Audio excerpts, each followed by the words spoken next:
Chapter एकदम super easy है बेटा, super easy chapter, super easy. आपने ये चैप्टर पहले पढ़ा है, नॉट लॉ के सेंस में बट जनरल लाइफ में पढ़ा होगा, अकाउंटेंसी में, बिल्स ऑफ एक्सचेंज में आपने पढ़ा होगा, ठीक है। अब उसे ही हम थोड़ा और एक्सपैंड करेंगे और इन डेप्थ लेके जाएंगे, ठीक है।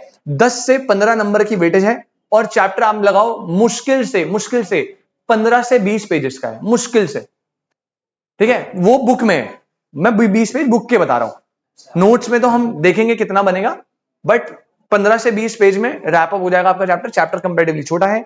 आप एकदम फ्रेश पेज निकालना और हेडिंग डालना द नेगोशिएबल इंस्ट्रूमेंट्स एक्ट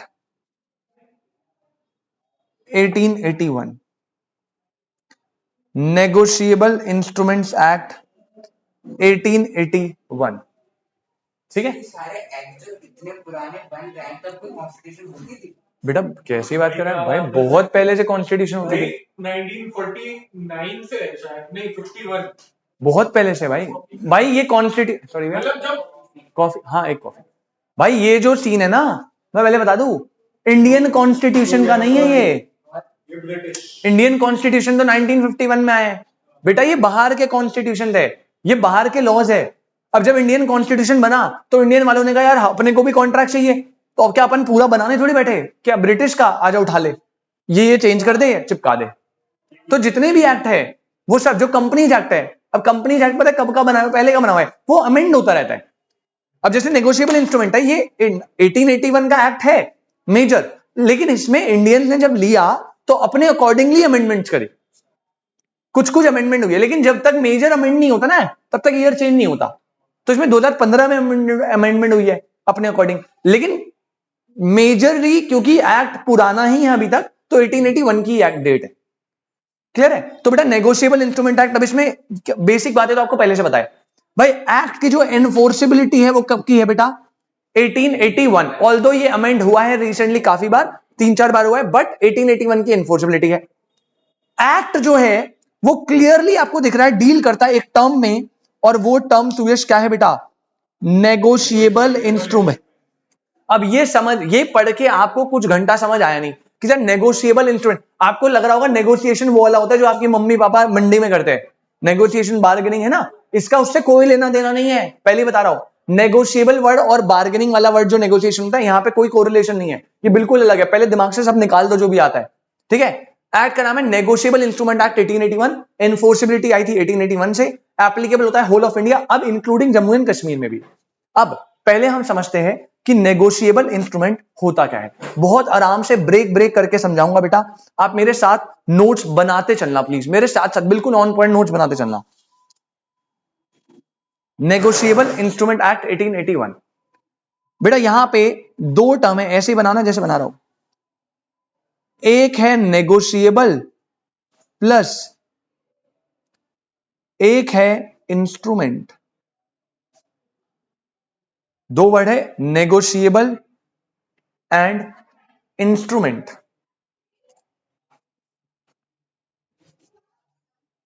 पहले बताओ कोई दिक्कत, दो टर्म है बेटा। इंस्ट्रूमेंट क्या होता है पहले इसे समझिए।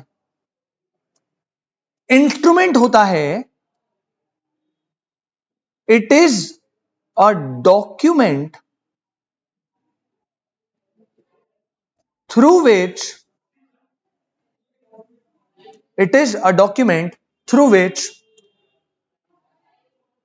any right or liability is created in favor of another person। दो वर्ड है, उसमें से एक सबसे पहला वर्ड जो सबसे इंपॉर्टेंट है वो है डॉक्यूमेंट। इंस्ट्रूमेंट का मतलब क्या है, ऐसा डॉक्यूमेंट जो कोई भी राइट या लाइबिलिटी क्रिएट करता है in favour of another person. अब मैं आपको समझाता हूं, ठीक है, एग्जांपल दूंगा तभी समझ आएगा बेटा। अब ना हम आगे पढ़ेंगे पूरे चैप्टर में, नेगोशिएबल इंस्ट्रूमेंट 3 टाइप के होते हैं, कितने टाइप के होते हैं? 3। इस एक्ट में क्लियरली बोला नेगोशिएबल इंस्ट्रूमेंट 3 टाइप के होते हैं। पहला बिल्स ऑफ एक्सचेंज, पढ़ा है आपने, BRBP, वो एक नेगोशिएबल इंस्ट्रूमेंट है। दूसरा प्रोमिसरी नोट, बचपन में सुना प्रोमिसरी नोट करके कुछ अकाउंट्स में आता था 11 में, प्रोमिसरी नोट, वो भी एक नेगोशिएबल इंस्ट्रूमेंट है। और तीसरा और लास्ट है चेक, बैंक का cheque, that is a negotiable. तो नेगोशिएबल इंस्ट्रूमेंट कितने टाइप का होता है? 3, bills of exchange, promissory note and. अब मैं एग्जांपल देता हूं, जैसे चेक, मैंने चेक काटा और मैंने सुयश को एक चेक दे दिया। अब चेक एक इंस्ट्रूमेंट कैसे है भैया? पहली बात तो एक डॉक्यूमेंट है, इट इज अ डॉक्यूमेंट। अब सर आप बोलोगे डॉक्यूमेंट क्या होता है, अभी आगे लिखवाऊंगा, बट डॉक्यूमेंट क्या होता है ना बेटा, पेपर में कुछ भी अगर आपने कुछ चीज राइट कर दी, दैट इज अ डॉक्यूमेंट। ये इसी एक्ट में बताया हुआ है। मतलब अगर मान लो सुयश ने भाभी जी को लव लेटर लिख दिया खून से कि मैं तुमसे प्यार करता हूं, अगर शादी नहीं हुई तो मैं भाई। सुयश भाई क्या वो डॉक्यूमेंट है? यस, डॉक्यूमेंट इज कोई भी चीज जो रिटर्न है एक पेपर पेन से, दैट इज अ डॉक्यूमेंट। तो आपने चेक पेपर पेन में लिखा है ना, तो चेक एक डॉक्यूमेंट है। और चेक जब मैंने सुयश को दिया, तो क्या मैं सुयश के फेवर में एक राइट क्रिएट कर रहा हूं कि भाई मेरे अकाउंट से इसके पास राइट है कि इतना अमाउंट विड्रॉ कर सकता है ना? तो कह रहा है इंस्ट्रूमेंट ऐसा डॉक्यूमेंट है जो राइट और लायबिलिटी देता है इन फेवर ऑफ अनदर। जैसे चेक तो राइट देता है, बिल्स ऑफ एक्सचेंज, सुयश ने मुझसे गुड्स परचेज करे, मैंने सुयश पे BR ड्रॉ कर दिया, इसने एक्सेप्टेंस दी। अब बेटा वो भी तो एक डॉक्यूमेंट है, और जैसे इसने एक्सेप्टेंस दी तो मैंने इसके फेवर में लायबिलिटी क्रिएट कर दी ना कि भाई तूने गुड्स क्रेडिट पे लिए, 3 महीने बाद पैसे देगा मेरे को। तो ऐसा कोई भी डॉक्यूमेंट जो किसी अनदर पर्सन के फेवर में राइट या लायबिलिटी क्रिएट करता है, दैट इज अ डॉक्यूमेंट और दैट इज अ इंस्ट्रूमेंट। अब इसने लव लेटर भेजा, वो डॉक्यूमेंट तो है बट वो इंस्ट्रूमेंट नहीं है ना, कोई राइट लायबिलिटी थोड़ी आ रही है in favour of another person. Clear है? तो इंस्ट्रूमेंट क्या है सर? ऐसा डॉक्यूमेंट जो दूसरे पर्सन को क्या क्रिएट करके देता है? राइट और liability. I hope this is clear, है ना? अब दूसरा वर्ड है नेगोशिएबल। बेटा पहले मैंने क्लियर कर दिया, नेगोशिएबल का बार्गेनिंग या नेगोशिएशन से कोई रिश्ता नहीं है। नेगोशिएबल का मतलब इस एक्ट में है बहुत ही simple, that is freely transferable. बेटा नेगोशिएबल मतलब क्या होता है? Freely transferable. अब मुझे नहीं पता आप कितना बैंक जाते हो, कितने चेक्स में इन्वॉल्व हो, लेकिन फॉर आपने वो पढ़ा नहीं, छोड़ो, BR तो आपने पढ़ा है, BRBP। क्या सर ने आपको पढ़ाया थे केस 4 होते हैं? पहला BR को हमने अपने पास रिटेन करा ड्यू डेट पे, दूसरा BR को हमने डिस्काउंट करा लिया बैंक से, तीसरा BR को हमने वो करा देना, वो क्या जब हम बैंक को देते वो डिस्काउंट होता है, वो डिस्काउंट, हाँ, बिल सेंट फॉर कलेक्शन। एक और केस था, 4th केस, मेरा बिल है, मैंने ड्रॉ करा, इससे पैसे रिसीव करने हैं। बेटा आपने सुना है इंडोर्स कर देते हैं बिल को। तो भाई नेगोशिएबल इंस्ट्रूमेंट क्या होता है? नेगोशिएबल का मतलब है ऐसा इंस्ट्रूमेंट जो फ्रीली ट्रांसफरेबल है। मतलब मेरे पास BR का राइट था, पैसे मुझे रिसीव करने थे, अब मुझे सुयश को पैसे देने हैं। मैंने कहा यार मैं संदीप से लूंगा, इसको दूंगा, मैंने BR लिया, उसे इंडोर्स करके सुयश को दे दिया। मान लो सुयश ने किसी और से पैसे लेने हैं, तो सुयश ने इंडोर्स करके किसी और को दे दिया, उसको किसी और से उसने इंडोर्स करके। तो बेटा BR को आप इंडोर्स कर सकते हो ना बार बार, it means it is freely transferable. और ड्यू डेट पे जिसके पास BR होगा वो इसके पास आएगा और क्या ले लेगा? पैसे ले लेगा। सर चेक के साथ ऐसा थोड़ी होता है, चेक में तो लिखा होता है। बेटा चेक भी फ्रीली ट्रांसफरेबल होता है, चेक को भी आप इंडोर्स कर सकते हो। अब कुछ सर्कमस्टांसेस है चेक में, BR तो बहुत ही इजीली आपने पढ़ा हुआ है, चेक में ना कुछ केसेस होते हैं। चेक मल्टीपल टाइप के होता है, मुझे नहीं पता आपने कितना नॉलेज है। एक होता है बियरर चेक, होता है ऑर्डरर चेक। पता है आपको बियरर ऑर्डरर? अच्छा ठीक है, कोई दिक्कत नहीं है। जब आप कभी, अभी हम आगे बढ़ेंगे धीरे धीरे चेक में, तो आपको अपने आप क्लियरिटी मिलेगी कि क्या होता है बियर ऑर्डर। बट मैं आपको वैसे बता रहा हूं आपकी नॉलेज के लिए कि चेक भी ट्रांसफरेबल होता है, टेंशन मत लीजिएगा। कि आप सोचो सर आइए तो BR में तो आपने फ्रीली ट्रांसफरेबल करा दिया, प्रॉमिसरी नोट में भी करा दिया, चेक थोड़ी होता है। अगर संदीप ने मुझे चेक ड्रॉ करा तो वो तो मैं पैसे लूंगा ना, मैं आगे थोड़ी दे दूंगा। आप दे सकते हो, दे सकते हो, ठीक है। बट कुछ केसेस है, अभी हम जब चेक में जाएंगे तो डिटेल में पढ़ेंगे। I hope this is clear. पहले बताओ नेगोशिएबल इंस्ट्रूमेंट, इंस्ट्रूमेंट क्या होता है? डॉक्यूमेंट जो किसी के फेवर में राइट या नेगोशिएबल मतलब, तो क्या मैं बोलूं नेगोशिएबल इंस्ट्रूमेंट का मतलब है एक ऐसा instrument which is freely transferable, जिसे आप n number of times endorse कर सकते हो, that is a negotiable instrument. तो नेगोशिएबल में लिखना फ्रीली ट्रांसफरेबल, ब्रैकेट में लिख लेना without any pressure, without any pressure.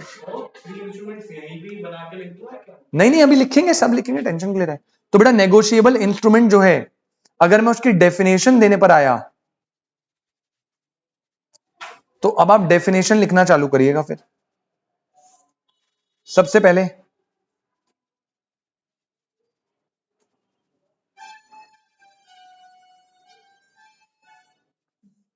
क्या क्या ट्रक है भाई,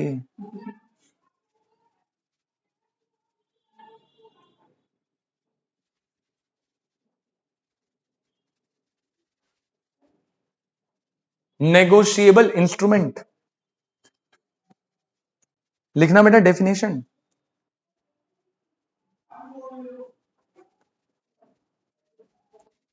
an instrument which is freely transferable from one person to another. ठीक है. सेकेंड डेफिनेशन लिखना बेटा. अब इंस्ट्रूमेंट में एक वर्ड आता है ना डॉक्यूमेंट, तो सेकेंड टर्म लिखेंगे हम डॉक्यूमेंट. मैंने बताया ना डॉक्यूमेंट क्या होता है, कुछ भी आपने लिख दिया that is a document. Return में कुछ भी लिख दिया, क्या क्या सारे जो सारे इंस्ट्रूमेंट है वो डॉक्यूमेंट होते हैं? यस. इंस्ट्रूमेंट है तो डॉक्यूमेंट होगा. क्या सारे डॉक्यूमेंट इंस्ट्रूमेंट होते हैं? नो. है ना, जैसे लव लेटर लिखा था भाई ने, वो डॉक्यूमेंट होता, बट इंस्ट्रूमेंट थोड़ी है. तो डॉक्यूमेंट लिखेंगे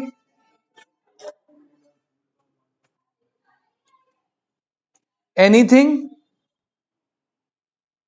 on which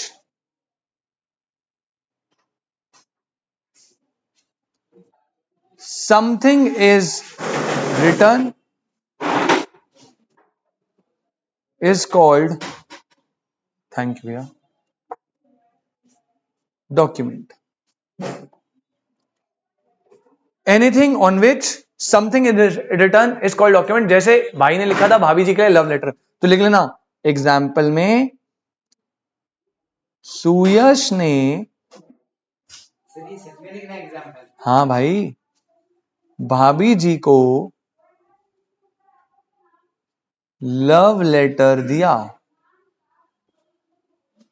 ये क्या है बेटा? एक डॉक्यूमेंट. हाँ जी मैम प्लीज. भाई सुयश ने भाभी जी को लव लेटर दिया, that is a document, but that is not a instrument. Instrument नहीं है भाई, राइट फेवर लाइबिलिटी की रेटिंग करेगा. ठीक है जी. एक नोट लिख लो भाई इसके नीचे, एक नोट लिख लो भाई इसके नीचे.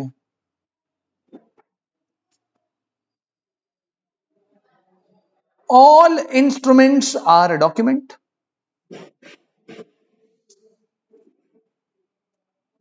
but all documents are not instrument.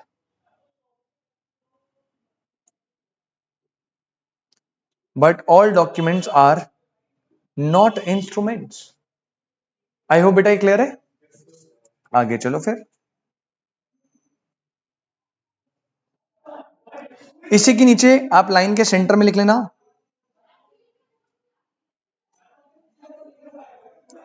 Types of negotiable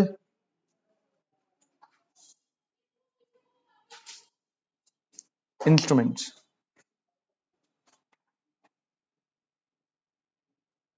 types of negotiable instrument. बेटा नेगोशिएबल इंस्ट्रूमेंट हो गए तीन प्रकार का, जैसा मैंने आपको बताया अभी अभी, है ना. तीन पार्ट में डिवाइड करो इसे, 1, 2 and 3. सबसे पहला हम पढ़ेंगे promissory note, sorry double S आता है, प्रोमिसरी नोट. पहले मैं आपको ये पढ़ाऊंगा क्या होता है क्या नहीं क्या नहीं. फिर मैं पढ़ाऊंगा आपको बेटा बिल्स ऑफ एक्सचेंज। अब इसमें बताऊंगा ये क्या होता है क्या नहीं, फिर हम ऑब्वियसली इन दोनों का डिफरेंस भी पढ़ेंगे ना, इन दोनों का डिफरेंस भी पढ़ेंगे, और लास्ट हम पढ़ेंगे चेक, जिसमें थोड़ा सा लंबा चौड़ा डिस्कशन है, ये पढ़ेंगे। फिर हम बिल्स ऑफ एक्सचेंज और चेक का डिफरेंस पढ़ेंगे, ठीक है। प्रोमिसरी नोट समझ आया तो बिल्स ऑफ एक्सचेंज समझ आता है, बिल्स ऑफ एक्सचेंज समझ आया तो चेक समझ आता है, क्योंकि चेक भी एक तरह का बिल्स ऑफ एक्सचेंज होता है। अभी हम आगे देखेंगे, ठीक है। और ये तीनों लिख लेना नीचे। अभी आपको लाइन समझ नहीं आएगी, बट मैं बता देता हूं, लिख देता हूं अभी, ताकि बाद में कनेक्ट कर दूं। ये तीनों पेबल होते हैं आइदर टू ऑर्डर और बियरर। मैंने बताया था ना दो टाइप के होते हैं, ऑर्डर और बियरर। तो ये तीनों प्रोमिसरी नोट ऑर्डर पे भी होता है, बियरर पे भी होता है, बिल्स ऑफ एक्सचेंज ऑर्डर पे होता है, बियरर पे भी, चेक ऑर्डर पे भी होता है, बियरर पे भी होता है। लेकिन अब के जमाने में चेक बियरर नहीं होता, मतलब हो सकता है, बट जो जनरली आपको चेक मिलता है ना, वो हमेशा ऑर्डर वाला होता है। अभी आपको कहोगे सर ऑर्डर क्या होता है, बियरर क्या होता है, चलो मैं थोड़ा सा एक बार बता देता हूं। ऑर्डर होता है, मैं बैंक को ना लिख रहा हूं पे करना है सुयश को, पे करना है, ऑर्डर दे दिया, पेमेंट किसको मिलेगी, सुयश को। तो जब वो मांगेगा तब मिलेगी। हाँ, ऑन ऑर्डर। जब आप बैंक में जाओगे, आप बोलोगे देखो भाई आपके अकाउंट के होल्डर ने मुझे ऑर्डर दिया आपके बैंक को कि मुझे, अबे नहीं, 3 महीने की लिमिट होती है, 3 महीने तक चेक वो होता है, अदरवाइज वो चेक कैंसिल हो जाता है, चेक, ठीक है। बियरर क्या होता है, बियरर होता है मैंने चेक काटा, लिखा पे टू बियरर, नाम नहीं लिखा, पे टू, मैंने सुयश को दे दिया।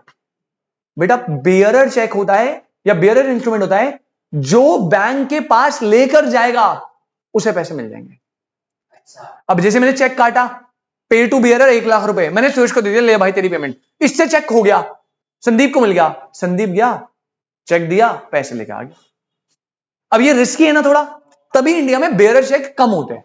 जनरली चेक हमेशा क्या होते हैं, ऑर्डर। ऑर्डर मतलब अगर सुरेश को पे करना है, अब मान ले गलती से तेरे से चेक हो गया, तो तू क्या करेगा, मेरे पास आएगा, नया चेक बनवा लेगा, इसको मिलकर ये क्या कर लेगा चेक का, अबे कैसे निकाल लेगा, पे टू ऑर्डर है ना, अच्छा, पे टू सुयश है। हाँ, अगर बियरर है तो जो बंदा उसे बियर कर रहा है उसके पास राइट है बैंक से लेने का। ऑर्डर में इंस्ट्रूमेंट अगर ऑर्डर है तो ऑर्डर में क्या होता है, ऑर्डर में कुछ नहीं होता। ऑर्डर में क्या है भैया, नाम लिखा हुआ है, इसी बंदे को पेमेंट मिलेगी इसी के अकाउंट में, और किसी को नहीं मिल सकती, समझ रहे हो। चलो, तो ये आपको काफी काम आने वाला है, अभी इसको अच्छे से लिखवाऊंगा मैं ढंग से। स्टार्ट करें भाई फटाफट, आगे बढ़ते चलो। अब इन तीनों पे चर्चा होगी, बिल्कुल अच्छे से होगी, लेकिन चर्चा करने से पहले हम नेगोशिएबल इंस्ट्रूमेंट का एक और पॉइंट कर लेते हैं। हेडिंग डालना बेटा, ये अभी कर लोगे ना तो आपके लिए काफी इजी रहेगा।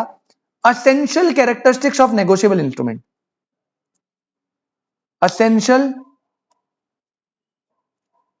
Characteristics of negotiable instruments.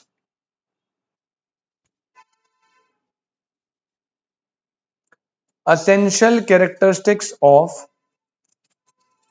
negotiable instrument।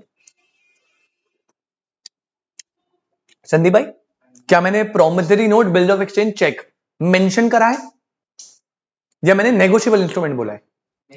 Negotiable मतलब ये कैरेक्टरिस्टिक्स क्या एक में होंगे, तीनों में होनी चाहिए, तीनों में चाहिए।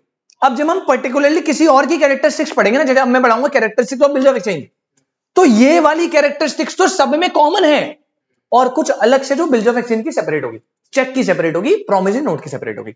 ये सारी कौन सी है, जो तीनों में कॉमन है, क्योंकि ये तीनों नेगोशिएबल इंस्ट्रूमेंट हैं। तो एक नेगोशिएबल इंस्ट्रूमेंट की क्या कैरेक्टरिस्टिक्स है बेटा, बस पॉइंट पॉइंट लिखना है। नंबर 1 लिखना, number 1, necessarily in writing, necessarily in, अरे भैया रिटर्न फॉर्म में होना चाहिए, एक्सप्रेस, वो भी रिटर्न, ओरल नहीं चलेगा। ओरल चेक करते हुए देखा है कभी, रिटर्न होना चाहिए negotiable instrument. Point number 2, characteristics number 2, should be signed.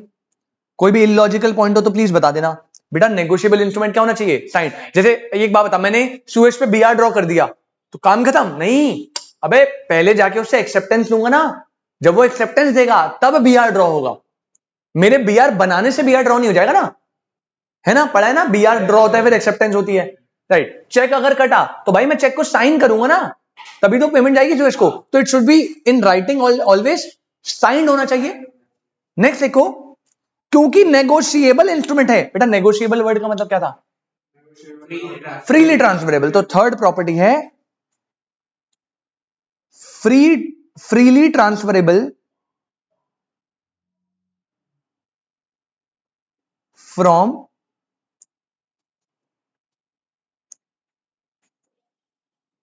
One person to another.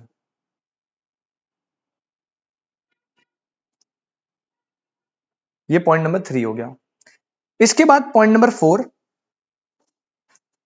लिखना,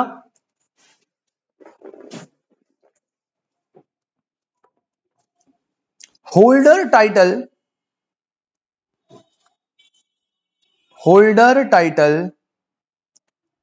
इज फ्री फ्रॉम डिफेक्ट्स। कह रहा है चौथा एसेंशियल, होल्डर का टाइटल फ्री फ्रॉम डिफेक्ट होना चाहिए। मतलब मैंने चेक सुयश के नाम पे काट दिया, मैंने चेक सुयश को दे दिया, अब इस चेक का जो चेक है उसका ओनर कौन है, सुयश, होल्डर है ना तू, भाई तेरे नाम पे है, तो इसके पास गुड टाइटल है। अब मैंने चेक काटा था सुयश के नाम का, भाई संदीप ने उसे चुरा लिया, क्या होल्डर का टाइटल फ्री फ्रॉम डिफेक्ट है? चेक तो सुयश को बिलोंग कर रहा है ना, गड़बड़ हो गई ना, गड़बड़ कर दी। तो कह रहा भैया रिटर्न में होना चाहिए, साइन होना चाहिए, फ्रीली ट्रांसफरेबल, क्योंकि नेगोशिएबल है तो फ्रीली ट्रांसफरेबल होगा, और होल्डर का टाइटल फ्री फ्रॉम डिफेक्ट होना चाहिए। फिफ्थ पॉइंट जो आपको ऑलरेडी मैंने थर्ड में बता दिया, लिख लो फिर भी, कैन बी ट्रांसफर्ड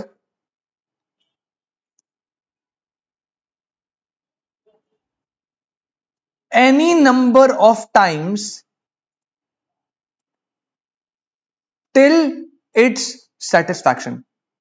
भैया ड्यू डेट, सेटिस्फैक्शन का मतलब ड्यू डेट से पहले। क्या कोई फिक्स नंबर है कि भाई फ्रीली ट्रांसफरेबल 5 ही बार होगा, ऐसा कुछ है क्या? अबे ड्यू डेट आने तक तुम 1000 बार ट्रांसफरेबल करो, एंडोर्स करते रहो चेक को या जिसको भी, बिल्स ऑफ एक्सचेंज को, कोई प्रॉब्लम नहीं है, n number of time transfer करो till it's satisfaction. Next point number 6, must contain an unconditional promise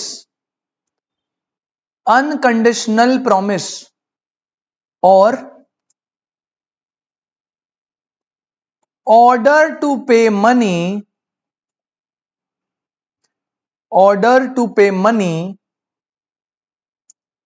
and the promise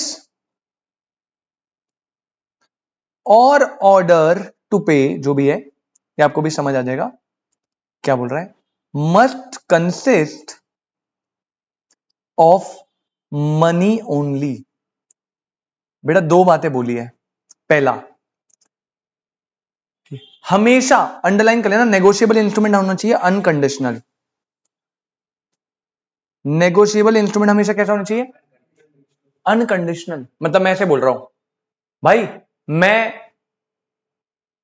BR draw कर रहा हूं और मैंने बोला मैं सुयश से 3 महीने बाद 1 लाख रुपए रिकवर करूंगा, अगर ऐसा हो गया तो, मैंने बोला अगर बारिश हुई तो सुयश मुझे 3 महीने बाद पैसे देगा। भाई ये क्या कोई सही BR है? कह रहा है जब भी आप प्रॉमिसरी नोट या BR कुछ भी ड्रॉ करो तो नेगोशिएबल इंस्ट्रूमेंट हमेशा कैसा होना चाहिए, अनकंडीशनल होना चाहिए, अनकंडीशनल। और दूसरी बात, ये जो प्रॉमिस या ऑर्डर पे जो भी ड्रॉ हो रहा है ये हमेशा किसके लिए होना चाहिए, मनी ओनली के लिए, मतलब मनी के लिए होना चाहिए, तो अंडरलाइन कर लेना मनी ओनली, फालतू और किसी काम के लिए आप नहीं कर सकते, only for money. BR drawer से मनी रिसीव करने के लिए, इन जनरली मनी के लिए हाँ मनी के लिए ही होगा हमेशा, चेक से कोई आप और कोई काम नहीं कर सकते, ओनली मनी। तो आप पॉइंट देख रहे हो, पहला अगर आप अंडर देखो सही से अंडरलाइन करते हुए, राइटिंग होना चाहिए, साइन होना चाहिए, फ्रीली ट्रांसफरेबल होना चाहिए, होल्डर जो है वो फ्री फ्रॉम डिफेक्ट होना चाहिए, transfer any number of times, unconditional and money only. कोई दिक्कत? पॉइंट नंबर 7 पे आना फिर बेटा, point number 7, sum payable comma time of payment comma the payee comma must be certain. अरे भैया क्या होना चाहिए? सब कुछ सर्टेन होना चाहिए, मतलब कितना पैसा देना है, कब देना है, किसको देना है, ये सब सर्टेन होना चाहिए। बेटा चेक कभी देखा है आपने कि पे कर दो इतने को, अमाउंट ही नहीं डाली, बैंक एक्सेप्ट करेगा? सम पेबल कितना देना है, कब देना है, टाइम ऑफ पेमेंट। बिहार में आप बोलते हो ना 2 महीना 3 महीना ये वो, और ग्रेस पीरियड भी मिलते हैं 3 दिन के। और पे मतलब किसको मिलना है, और अगर बेयरर है तो बेयरर लिखो, फिर ऑर्डर है तो नाम लिखो बंदे का, किसको मिलना है, सब कुछ क्या होना चाहिए, सर्टेन होना चाहिए। और last, instrument should be delivered. Point number 8 sorry बेटा, इंस्ट्रूमेंट, नेगोशिएबल इंस्ट्रूमेंट हमेशा याद रखना, should be delivered, should be delivered. अब भैया मैंने चेक काट दिया, सब कुछ है, रिटर्न है, साइन है, कन्फ्लिक्ट सब कुछ है, सर्टेन वर्टेन, और चेक काट के अपनी जेब में रख लिया, क्या फायदा? मुझे इंस्ट्रूमेंट को डिलीवर भी तो करना पड़ेगा ना, तभी तो आगे पेमेंट क्लियर होगी। तो ये आपके 8 एसेंशियल एलिमेंट्स है जो एक नेगोशिएबल इंस्ट्रूमेंट में होने चाहिए। I hope this is clear. ठीक है, पक्की बात, एक बार रिपीट करें हमने क्या क्या करा। सबसे पहले हमने नेगोशिएबल इंस्ट्रूमेंट का मीनिंग देखा, 2 टर्म, एक है नेगोशिएबल, एक है इंस्ट्रूमेंट। इंस्ट्रूमेंट क्या होता है सर? एक डॉक्यूमेंट जो क्या देता है, राइट और लाइबिलिटी, क्या देता है, राइट और liability in favour of another person. And negotiable मतलब क्या है, फ्रीली ट्रांसफरेबल। तो नेगोशिएबल इंस्ट्रूमेंट का मतलब है ऐसा instrument which is freely transferable, ऐसा इंस्ट्रूमेंट विच इज। फिर मैंने बताया डॉक्यूमेंट क्या होता है सर। डॉक्यूमेंट का मतलब क्या है, डॉक्यूमेंट का मतलब है आपने कुछ भी राइट कर दिया, इवन ए लव लेटर, वो भी डॉक्यूमेंट होगा। इंस्ट्रूमेंट कब बनेगा, जब वो राइट और लाइबिलिटी रखेगा। और नेगोशिएबल इंस्ट्रूमेंट कब बनेगा, जब इंस्ट्रूमेंट फ्रीली ट्रांसफरेबल। फिर मैंने बताया सारे इंस्ट्रूमेंट डॉक्यूमेंट होते हैं, बट सारे डॉक्यूमेंट इंस्ट्रूमेंट नहीं होते। नेगोशिएबल इंस्ट्रूमेंट 3 टाइप के होते हैं, promissory note, bill of exchange, cheque, और ये ऑर्डर भी हो सकते हैं और बेयरर भी हो सकते हैं। आफ्टर दैट मैंने बताया नेगोशिएबल इंस्ट्रूमेंट की कैरेक्टरिस्टिक्स, तो हमेशा स्विफ्ट राइटिंग होना चाहिए, साइंड होना चाहिए, फ्रीली ट्रांसफरेबल, होल्डर का टाइटल फ्री फ्रॉम डिफेक्ट होना चाहिए, ट्रांसफर हो सकता है n number of times, unconditional होना चाहिए, only for money, and sum payable, time of payment, pay, सब क्या होना चाहिए, certain, and negotiable instrument should be delivered. I hope यहां तक आपको कोई दिक्कत या परेशानी नहीं हो बेटा। कोई डाउट, कोई परेशानी, कुछ टर्म समझ नहीं आ रही तो बताओ। इजी चल रहा है बिल्कुल, without any pressure.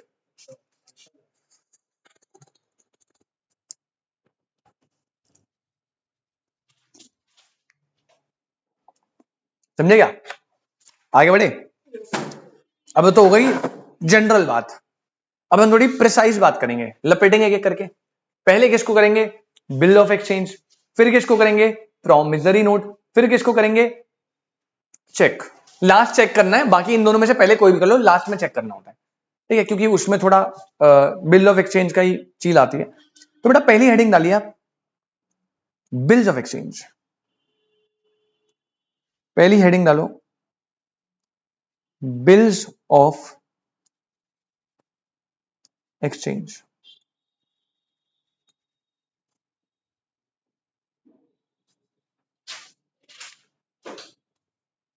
Bills of exchange पहले, ऑल्दो आपको ऑब्वियसली पता होगा और पता होना चाहिए, बट मैं स्टिल आपको बिल्स ऑफ एक्सचेंज का कॉन्सेप्ट जरूर बताऊंगा बेटा, समझिए।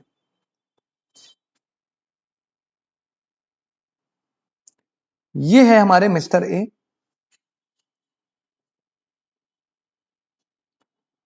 ये है दूसरे पर्सन मिस्टर बी, एक है मिस्टर ए, एक है मिस्टर बी। अब ए ने बी को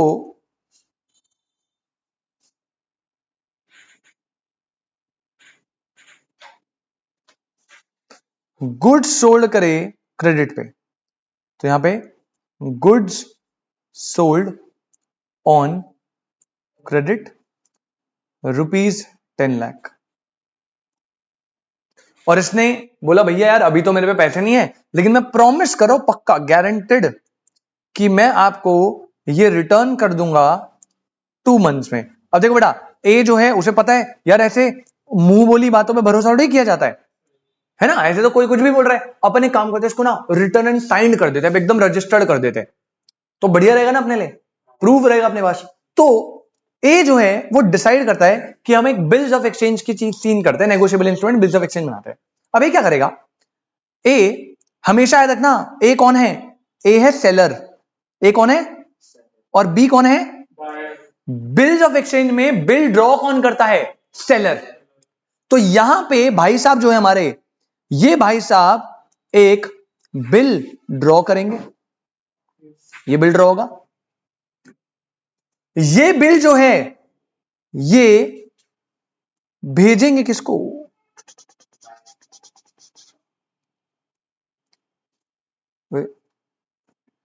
ये बिल ड्रॉ करा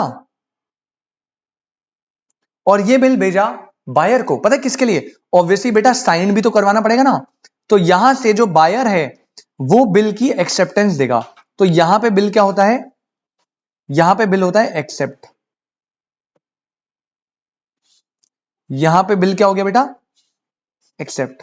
स्टोरी समझ आ रही है ना एकदम, एक एक पॉइंट याद रखना। बायर जो है वो बिल को एक्सेप्ट करेगा, ड्रॉ कौन करेगा, सेलर, जिसने गुड सेल करे क्रेडिट पे वो ड्रॉ करा, साइन लेने के लिए वो भेजेगा भाई तू भी तो अप्रूव कर, मैंने तो लिखा है तो अप्रूवल देगा, इसने एक्सेप्ट कर दिया, और एक्सेप्टेंस के बाद ये बिल वापस से किसके पास चला जाएगा, सेलर के पास, बस साइन करने तक ले जाएगा फिर वापस से रिवर्ट हो जाएगा। अब ध्यान से सुनना, 2 महीने बाद, आफ्टर 2 मंथ्स, आफ्टर 2 मंथ्स, ठीक है, ये जो है 10 लाख की पेमेंट कर देगा, और अगर नहीं करे तो उसके पास रिटर्न प्रूफ है ना कि पैसे लिए थे, तो वो लीगल कॉन्सिक्वेंसेस जो होंगे, अगर नहीं करा तो वो डिसऑनर की बात की बात है। लेकिन यहां पे 2 महीने के बाद, वो 2 मंथ्स के बाद 10 लाख रुपीस पे कर देगा। तो हमारे इस एग्जाम्पल से हमने क्या समझा,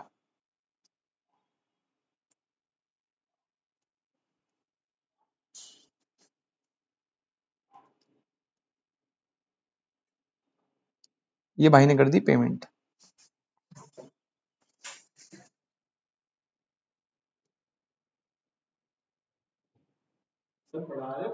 कम कर रहा है, मुझे गर्मी लग रही है बहुत, ठीक है, पेमेंट कर दी भाई ने। अब बेटा मैं आपको समझाना क्या चाह रहा हूं, सुनो, जो पर्सन बिल ड्रॉ करता है, अगर आपको पता है बहुत अच्छी बात है, नहीं पता लिख लो साथ साथ, जो पर्सन ड्रॉ करता है उसे बोलते हैं ड्रॉअर, द पर्सन वो ड्रॉज द बिल। जिस पे बिल ड्रॉ हो रहा है, मतलब जो एक्सेप्टेंस देगा, जिसको पेमेंट करनी है, ये कौन है बेटा, ये है ड्रॉई, या इसे बोलते हैं एक्सेप्टर। ड्रॉअर हो गया, ड्रॉई हो गया, एक्सेप्टर हो गया। अब हमारे केस में बिल ड्रॉ करा ए ने, एक्सेप्टेंस दी बी ने, और लास्ट में ड्यू डेट में पेमेंट किसको रिसीव हुई, ए को। तो क्योंकि यहां पे पेमेंट ए को मिली है, तो ड्रॉअर के साथ साथ ये लिख लो एज वेल एज, इसे हम बोलेंगे पेई। पेई कौन होता है, पेई होता है जो ड्यू डेट पे पेमेंट रिसीव करता है। तो बेटा बिल्स ऑफ एक्सचेंज में कितनी पार्टी होती है, 3। एक जो बिल ड्रॉ करेगा ड्रॉअर, एक जो एक्सेप्टेंस देगा ड्रॉई, और एक जो पेमेंट रिसीव करेगा पेई। अब क्योंकि इस एग्जांपल में ड्रॉअर को ही पेमेंट मिल रही है तो वो पेई बन गया। लेकिन मान लो अगर वो मल्टीपल केस है संदीप, अगर ए इस बिल को डिस्काउंट करा लेता, मान के चल, अगर बिल क्या हो जाता बेटा,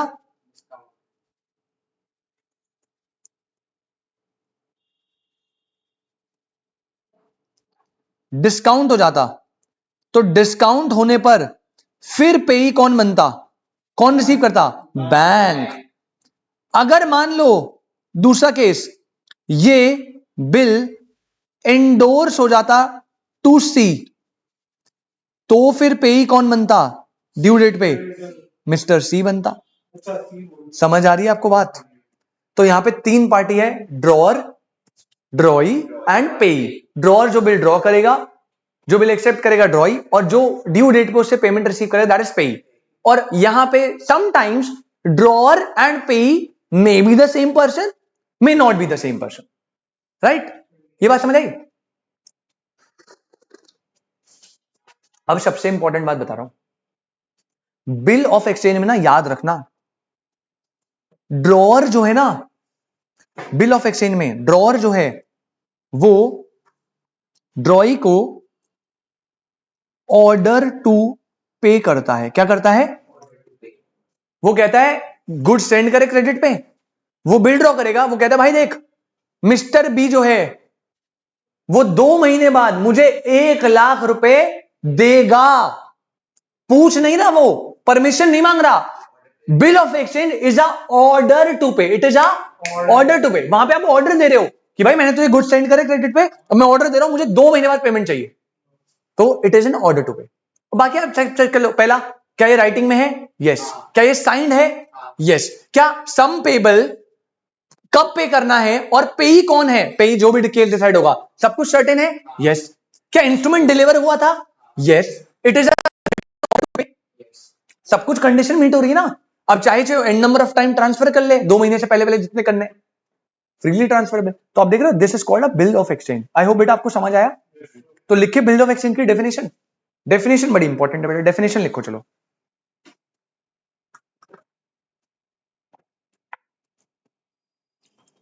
डायग्राम बना लिया तुमने ये वाला? अगर बना लिया अच्छी बात है, वरना फोटो ले लेना स्पेस छोड़ के, कोई दिक्कत नहीं है। ठीक है, अच्छा भाई लिखना चालू करेंगे।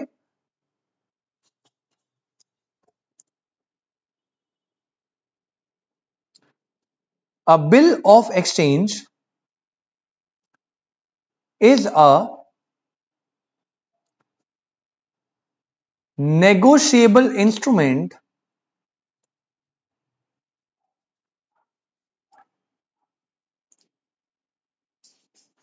in writing containing an unconditional order। बेटा क्या होता है ये? Unconditional order. पहली बात तो मैंने पहले बता दी, ऑर्डर होता है, और दूसरी बात ये अनकंडीशनल होना चाहिए। ऐसे नहीं रखते थे क्या कि मिस्टर बी मुझे 2 महीने बाद पेमेंट करेगा, अगर ऐसा हो गया तो, अगर बारिश हुई तो, अगर इंडिया मैच जीता तो। भैया अनकंडीशनल है। और क्या है? Unconditional order. तो ये एक नेगोशिएबल इंस्ट्रूमेंट है जो राइटिंग में होगा, अनकंडीशनल ऑर्डर होगा, comma signed by the maker, signed by the maker, directing a certain power, directing a certain power to pay a certain sum of money only to or to the order of a certain person, a certain person, or to the bearer of the instrument, or to the bearer of the instrument. Definition पढ़िएगा, बहुत easy है, और underline करिएगा जो मैंने point underline करा। पहला, it is a bill of exchange क्या बेटा? एक नेगोशिएबल इंस्ट्रूमेंट है जो किस में होना चाहिए? राइटिंग में। सबसे इंपॉर्टेंट बात, it is a unconditional order. अगला क्या बोला? साइंड होना चाहिए।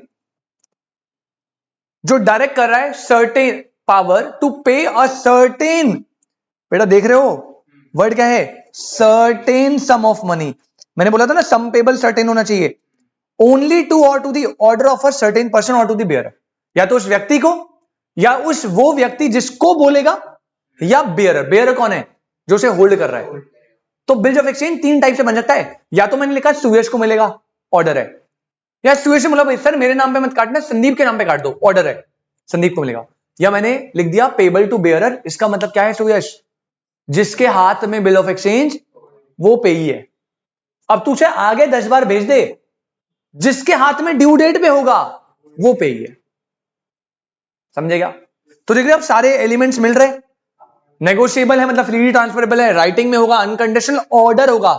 ये इसका अलग पॉइंट है जो इसे अलग बनाता है, ऑर्डर वर्ड। ये याद रखना। साइंड होना चाहिए, सर्टेन सम ऑफ मनी होनी चाहिए, और ऑर्डर भी हो सकता है और बेयरर भी हो सकता है। ठीक है, नेक्स्ट पॉइंट नंबर 1 के बाद पॉइंट नंबर 2 लिखना।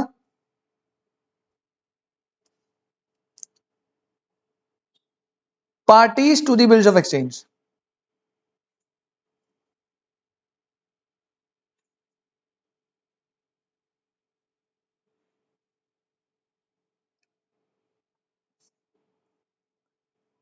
Parties to the bills of exchange, कितनी पार्टी होती है जल्दी बताओ?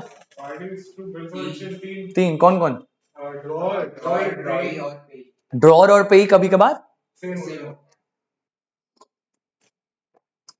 एक ही case। पहला ड्रॉअर, द मेकर, इसमें डेफिनेशन लिखना, the maker of a bill of exchange, या आप ऐसे भी बोल सकते हो the person who draws the bill. Point number 2, drawee, the person directed by the drawer, directed by the drawer to pay is called the ड्रॉई।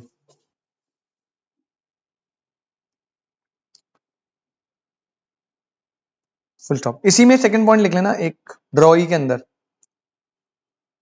He is the person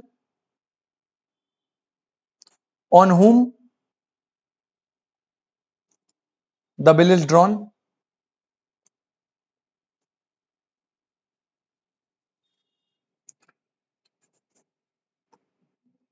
और जैसे acceptance देगा ये पे करने के लायबल हो जाएगा। ठीक है, थर्ड लिखो पेई,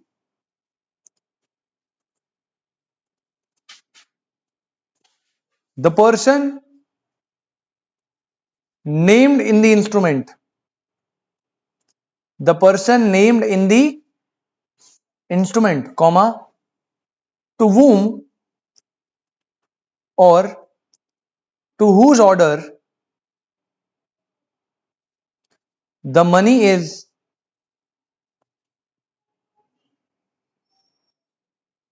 directed to be paid, जिसको या जिसके ऑर्डर पर डायरेक्टेड टू बी पेड। ठीक है, अब जैसे हमारे वाले एग्जांपल में मैं एक बिल ड्रॉ करके दिखा रहा हूं आपको, देख लेना कैसे ड्रॉ होता है। ठीक है, बना और ड्रॉ भी करना है आपको, अभी बनाना है मेरे साथ ही।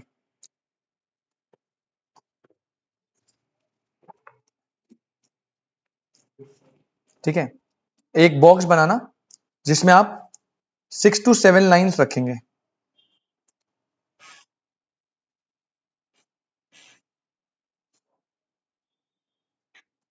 आपके लिए बना रहा हूं बिल्स ऑफ एक्सचेंज।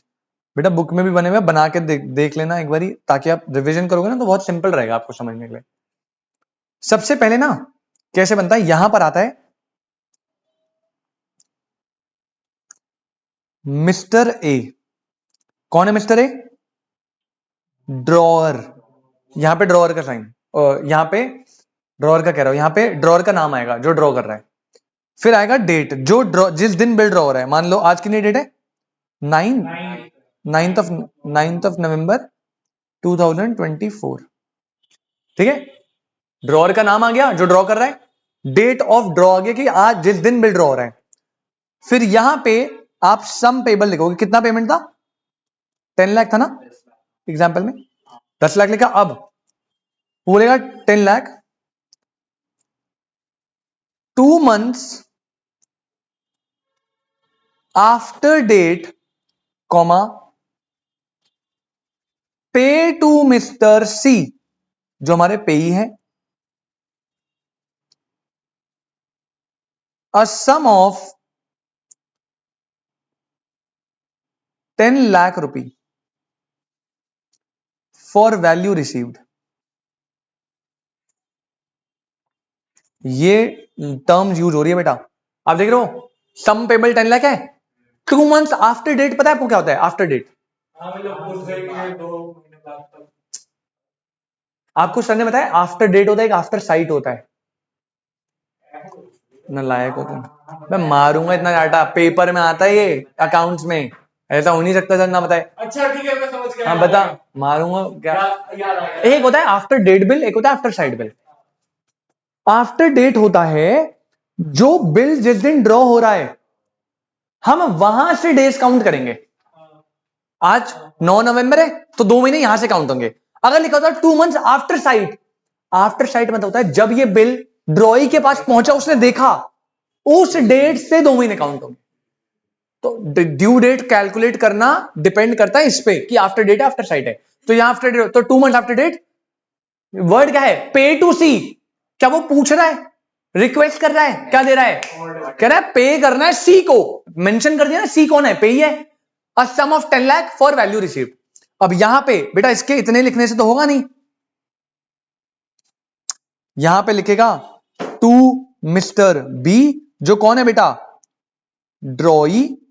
उसके साइन वाइन लेगा, एक्सेप्टेंस लेगा उसकी यहां पे, और यहां पे वो अपने सिग्नेचर भी करेगा ड्रॉअर के। साइन किसका? यहां पे ड्रॉअर का, मिस्टर ए। सर तो मिस्टर ए ने तो सी को इंडोर्स कर दिया ना बिल ऑफ एक्सचेंज। हाँ तो सर जैसे अब अगर ऐसा बिल ऑफ हाँ हाँ, एक्सचेंज है तो अगर वो सी को आगे करना हो तो बेटा अब ये इंडोर्समेंट तुम्हारे सिलेबस में है नहीं। पहली बात, जो इंडोर्समेंट है ना लॉ में, वो तुम्हारे सिलेबस में, बट मैं बताता हूं क्या करते हैं। अगर उसने सी तो नाम लिख दिया, अभी तो गड़बड़ हो गई। तो वो क्या करता है, जब इंडोर्समेंट होती है तो क्या होती है, इस बिल को उल्टा करते हैं और बिल के पीछे सी, कौन सी को मिला है ना, अब सी आगे डी को इंडोर्स कर रहा है, सी लिखेगा कि ये बिल मैं इंडोर्स करता हूं मिस्टर डी को, सम ऑफ 10 लाख, साइन कर देगा। डी को मिल गया, अब डी को आगे इंडोर्स करना है, बिल के पीछे ही सी ने लिखा हुआ है, उसके नीचे लिख दे, उसके नीचे लिख दे। और तुम्हारी घटिया घटिया क्वेश्चन के लिए लॉ ने ये भी बताया। अब संदीप कहता अच्छा अगर पीछे का पेज भर गया तो, है आना था, मुझे पता था।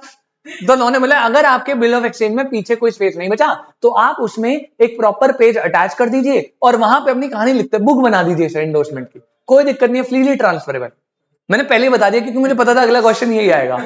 ठीक है, तो यहां तक क्लियर है। वैसे एंडोर्समेंट तुम्हारे सिलेबस में नहीं है, इंटर में होता था, बहुत बड़ा चैप्टर है इंटर में, तुम्हें काट कूट के 20 पेज का बनाया कभी।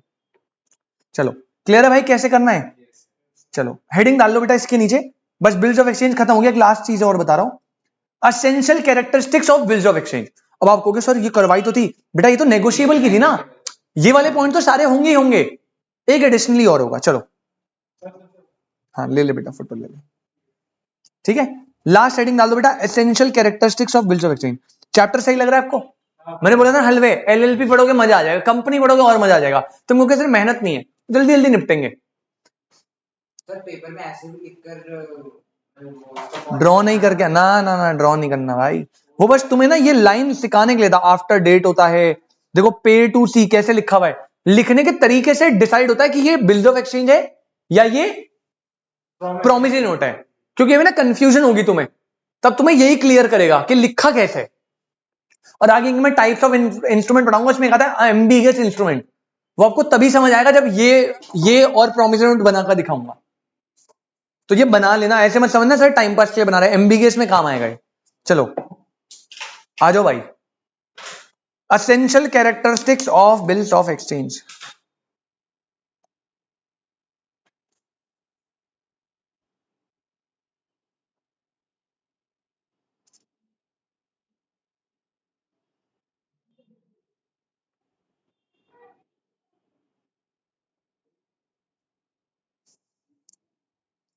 Essential characteristics of bills of exchange, देखो काफी सारी सिमिलर होगी, एक आधी अलग होगी। एक आधी में से एक तो आपको पता है, it should be N unconditional order.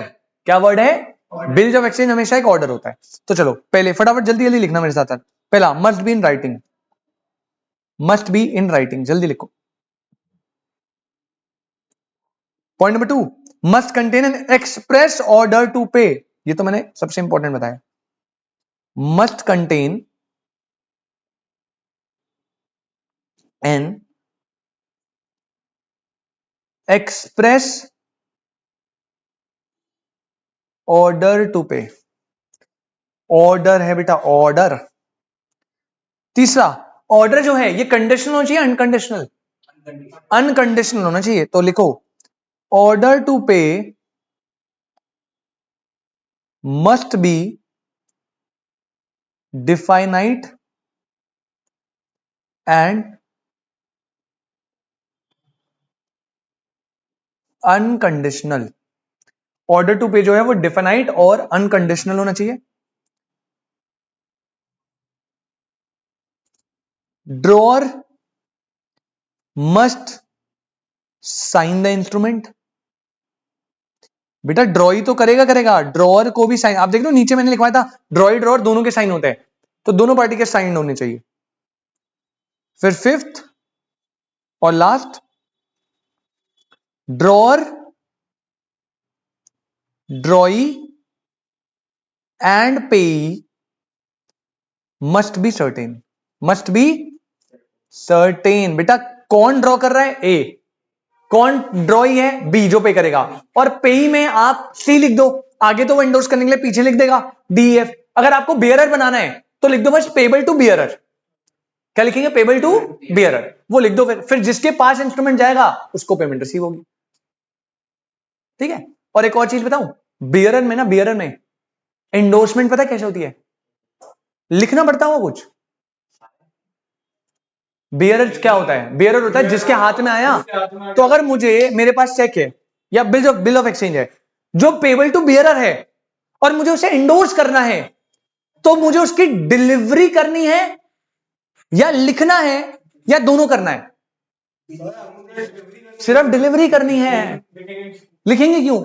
लेकिन अगर ऑर्डरर है तो ऑर्डरर में एंडोर्समेंट रिटर्न भी होना चाहिए और डिलीवर्ड भी होना चाहिए। But in case of bearer, for endorsement only requirement है डिलीवरी।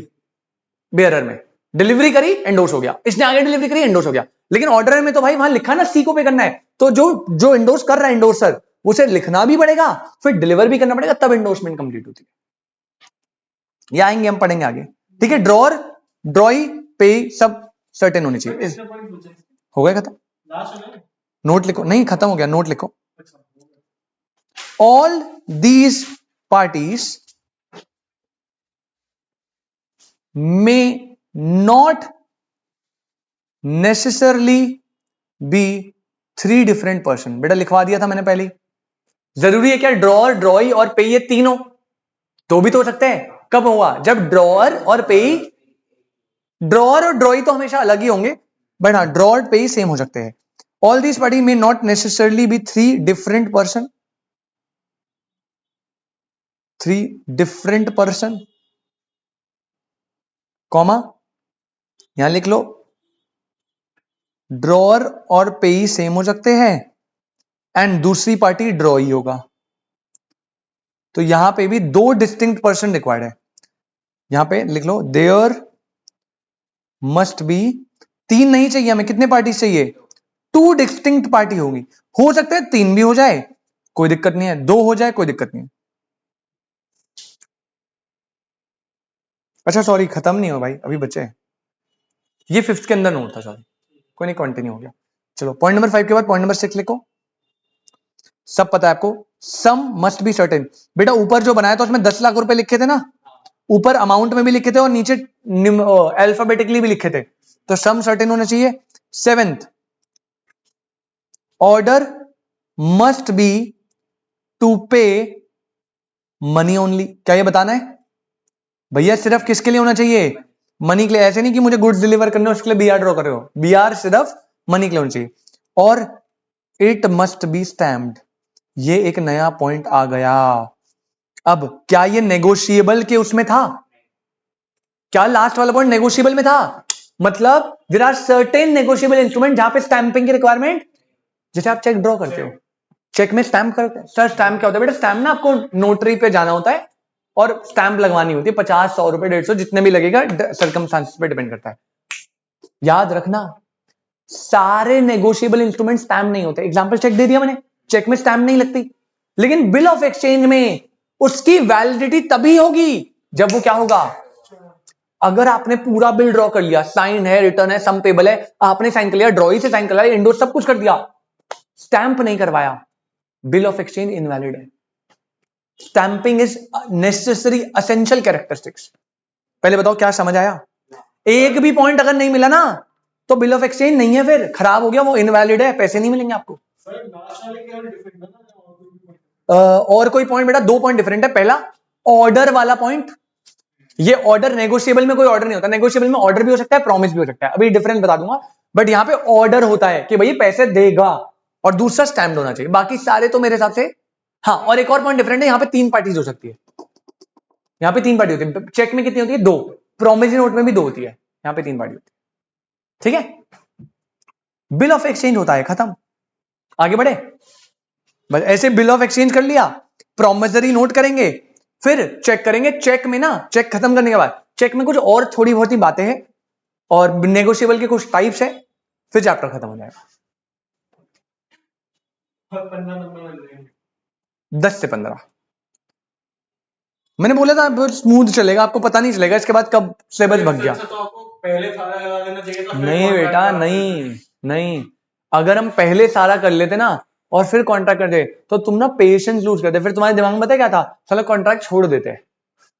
अब तुमने कराई एक चैप्टर है अभी तक, तो तुम्हारे पास कोई वो ही नहीं है ना, तुम करोगे। मैं कभी कभी कॉन्ट्रैक्ट नहीं छोड़ता भाई। कॉन्ट्रैक्ट छोड़ना मतलब आपकी श्योरिटी है लॉ में फेल होना। मैंने अपने करियर में कोई ऐसा बच्चा, देखो हाइपोथेटिकली कुछ बच्चे होते हैं जिनकी एक्यूरेसी बहुत होती है, मैंने ऐसा कोई बच्चा नहीं देखा बेटा जो कॉन्ट्रैक्ट छोड़ के जा रहा है और उसके चांसेस जो है वो बन रहे हैं। रेयरली अगर कोई 100 में से 10 बच्चे होंगे जो कर रहे होंगे, बट जितने मैंने देखे जिन्होंने मुझसे क्वेश्चन पूछा ना, सर कॉन्ट्रैक्ट छोड़ दे, उनके सेकंड अटेम्प्ट या थर्ड अटेम्प्ट ही हो रहे बेटा।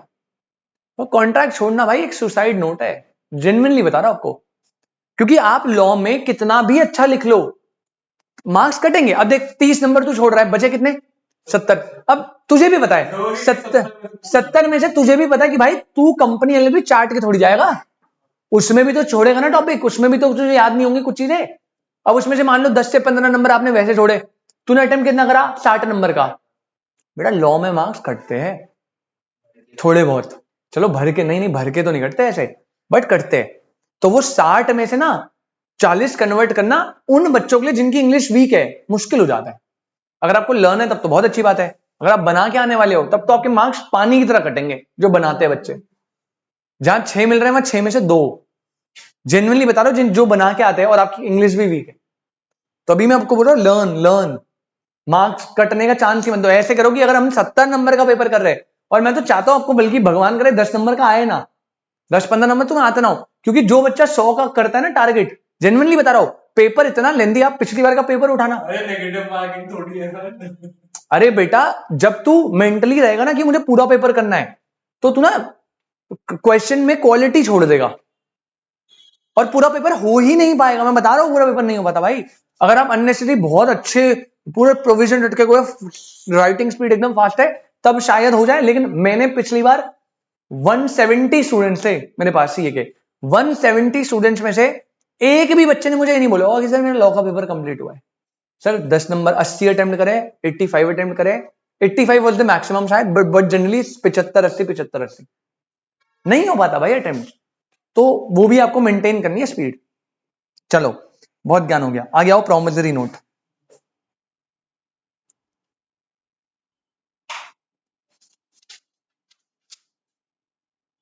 प्रोमिसरी नोट, अब आपको डिफरेंस समझ आएगा बेटा ढंग से।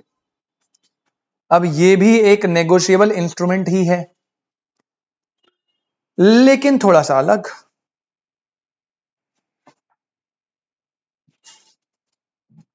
बेटा वही एग्जांपल लेता हूं, देखो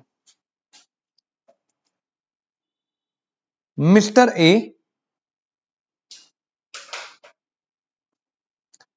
यहां पे मिस्टर बी, एग्जाम्पल समझे तो पूरा क्लियरेंस।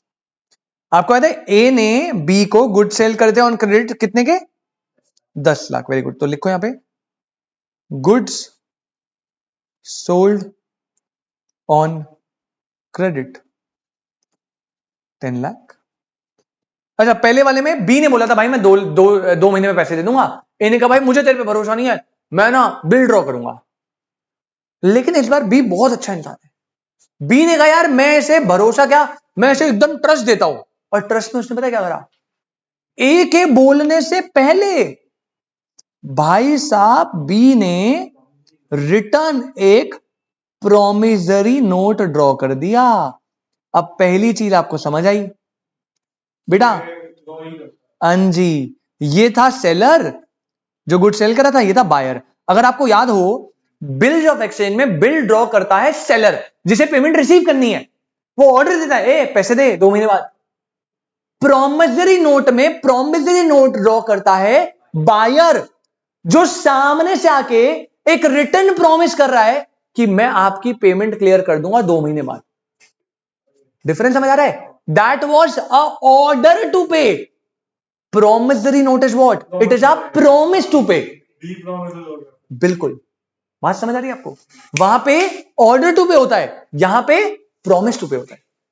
तभी तो वो ऑर्डर लिखवाया था, प्रॉमिस लिखवाया। दूसरी बात, वहां पे आपकी 3 पार्टीज होती थी, 2 पार्टीज जो भी है, 3 भी हो सकती है, यहां पे 2 ही होगी। एक जो बायर है जिसको पैसे देने हैं वो खुद से प्रॉमिस नोट देगा, और वहां पे अब अच्छा एक और चीज देखो, क्या यहां पे साइन की रिक्वायरमेंट है? नहीं सर, एक सेकंड होने, जैसे प्रॉमिस कर रहा तो क्यों होगी? जैसे वहां पे आप, मैंने बिल ड्रॉ करा, सुरेश पैसे देगा, तो मैं बिल देके इससे साइन कराऊंगा ना, एक्सेप्टेंस कर। अबे बी ने तो पैसे देने हैं और वो खुद से ही ड्रॉ कर रहा है कि भाई मैं पैसे दूंगा 2 महीने बाद, तो उसके किस बात के साइन लूं?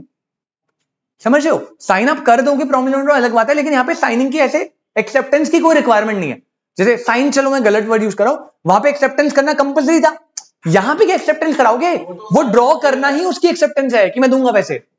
समझ आ रही बात? तो यहां पे इसने प्रोमिसरी नोट ड्रॉ करा, प्लस ये साइन भी करेगा। ऑब्वियसली साइन मेरे मुंह से गलत निकल गया, there is no requirement of acceptance. ठीक है, आई रिपीट, साइन गलत निकल गया, भावनाओं में मत बह जाना सर आपने साइन बना कर, ये हो गया।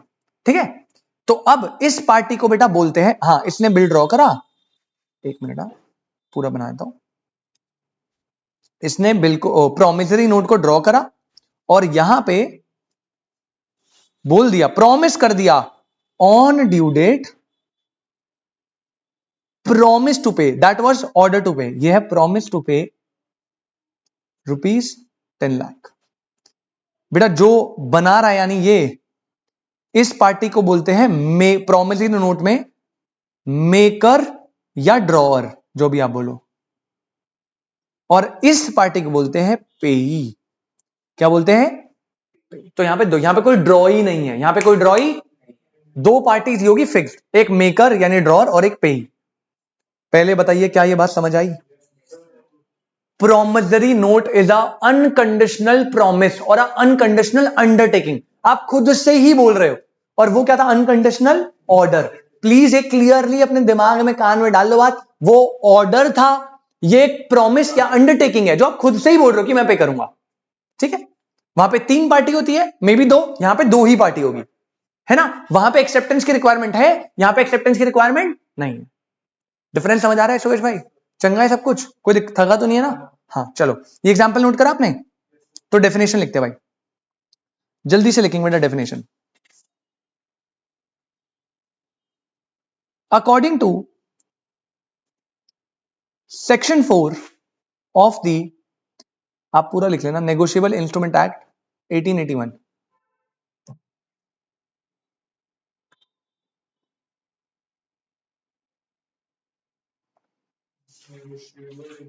a promissory note is an instrument, obviously ये तो हमें पता है नेगोशिएबल इंस्ट्रूमेंट है, इन राइटिंग, ब्रैकेट में लिखना, इंस्ट्रूमेंट इन राइटिंग, ब्रैकेट में लिखना, नॉट बीइंग, ये एक्ट में लिखा है ताकि कंफ्यूजन ना हो किसी को, not being a bank note और करेंसी नोट। नोट सुन के ना बंदे कंफ्यूज हो जाते हैं, तो लॉ ने क्लियरली बोल दिया, not being a bank note, और भाई वो नहीं है 10 रुपए 20 रुपए जो तुम समझ रहे हो, करेंसी नोट नहीं है। It is what? It is a instrument in writing, not being a bank note और करेंसी नोट,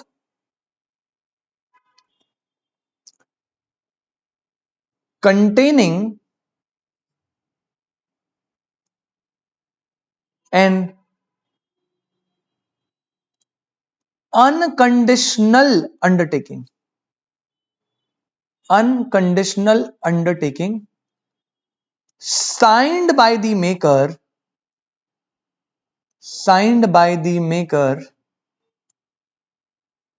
comma,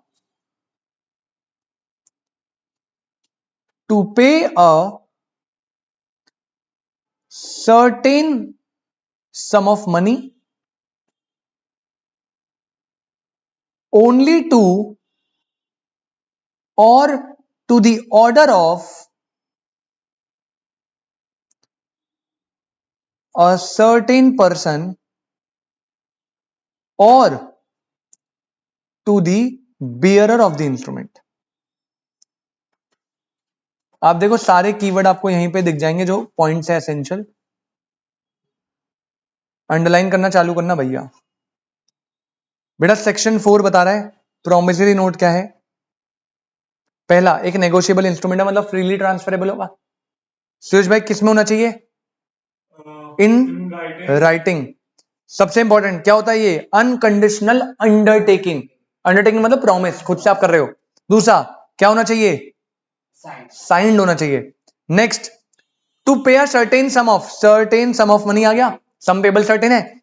किसको? To the order of a certain person. या तो ऑर्डर पे होगा या फिर किसको होगा? बेयर. वो मैंने आपको चैप्टर की स्टार्टिंग में बता दिया था. आप इधर देखो, तीनों इंस्ट्रूमेंट जो हमारे हैं, तीनों इंस्ट्रूमेंट देखो यहां पे, या तो ऑर्डर होंगे या फिर वो तीनों.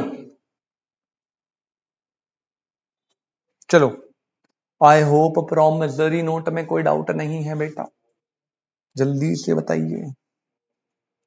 बहुत बढ़िया. पॉइंट नंबर 2 लिखना. फिर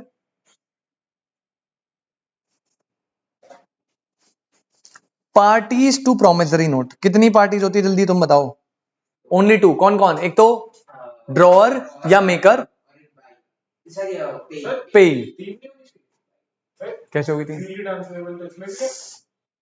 बेटा? इनिशिएट. अब ऐसे तो फिर बिल्स ऑफ एक्सचेंज, ऐसे तो पार्टीज तू बता ही नहीं पाएगा. पार्टीज तो फिर 1000 हो सकती है. जो इनिशिएट, जो बनाने के लिए रिक्वायर्ड है. अच्छा, इंडोर्समेंट तो तू 100 बार कर दे. हाँ, बेटा 3 पार्टी चाहिए होती है बनाने के लिए. क्यों? क्योंकि ड्रॉअर, ड्रॉई और एक पेई भी हो सकता है जो कोई और पर्सन हो सकता है. एंडोर्समेंट नहीं. हाँ, ना ना ना ना ना ना ना.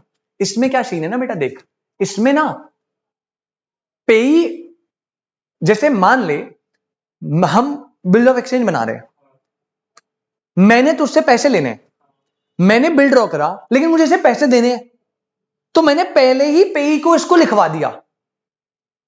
अच्छा समझ गया. एक तो पेई है और हाँ. एक वो जो प्रोमिसर है. एक ड्रॉअर है, एक ड्रॉ है जो तू एक्सेप्टेंस देगा, और मैंने पेमेंट किसको मिलेगी? अगर मैंने उसमें अपना नाम लिख दिया तब तो 2 पार्टी है. अब आगे मैंने इसे इंडोर्स कर दिया, 2 ही पार्टी ने इनिशिएट करा है ना. इंडोर्स कर दो आप. लेकिन बनाते टाइम ही हो सकता है ना कि मैं अपना नाम लिखते हुए संदीप मेरा नाम लिख दूं, तो अब कितनी पार्टी हो जाएगी इनिशिएट करने में? 3. लेकिन यहां पे बनाने के लिए, इनिशिएट करने के लिए 2 ही पार्टी चाहिए. एक बनाएगा, एक जिसको पेमेंट मिलेगी. आगे मैं किसी को भी इंडोर्स करता चलूं, उसके लिए वो नहीं है ना. अदरवाइज तो फिर n नंबर ऑफ पार्टीज हो जाएंगे.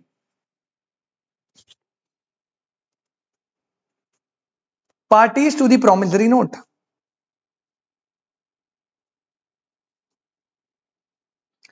Parties to the promissory note.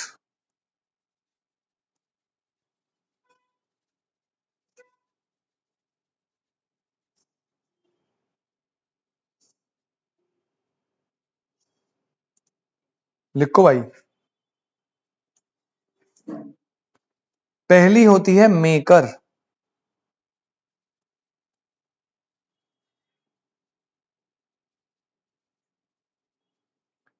The person who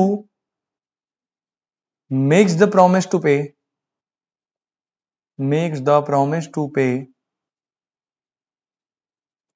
is called the maker.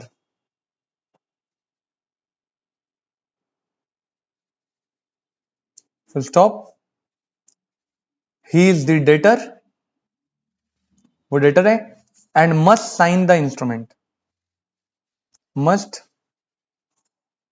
sign the instrument.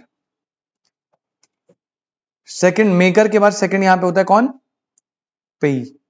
अब आगे पेई इंडोर्स करेगा वो ठीक है, उसे हम पार्टीज में काउंट नहीं करेंगे.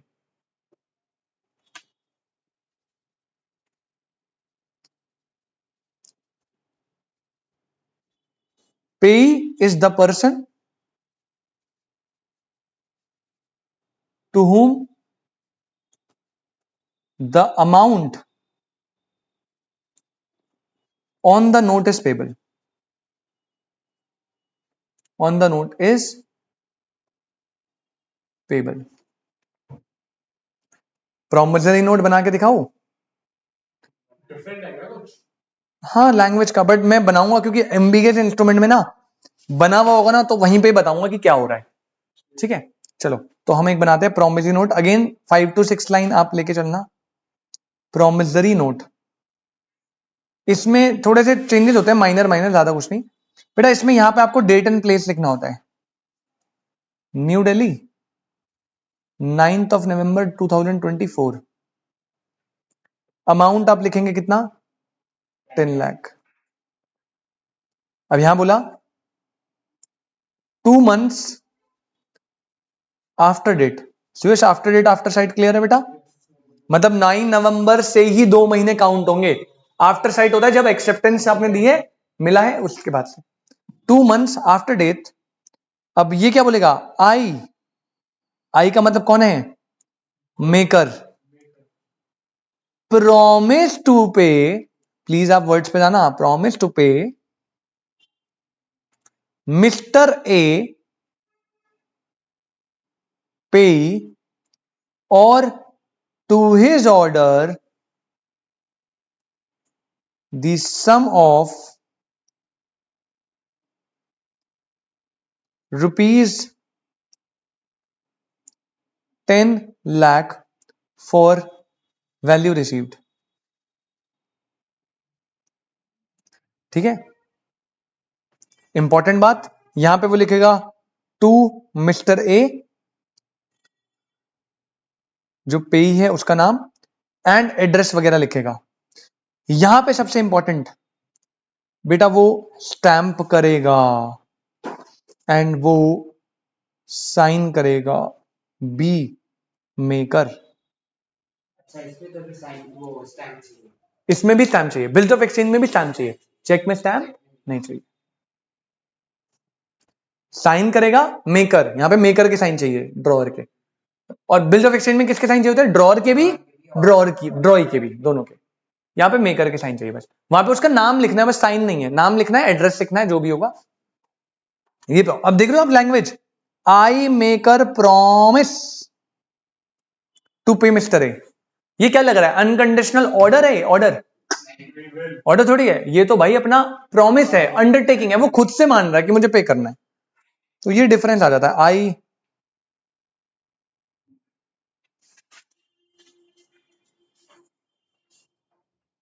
चलो, सर ये फॉर वैल्यू के बाद क्या है? रिसीविंग. फॉर वैल्यू रिसीव्ड, जो गुड्स रिसीव्ड है उनके लिए. आ जाओ भाई, बस खत्म करें थोड़ी देर में. असेंशियल एलिमेंट बताऊंगा इसके, और दूसरा अपन करेंगे क्या,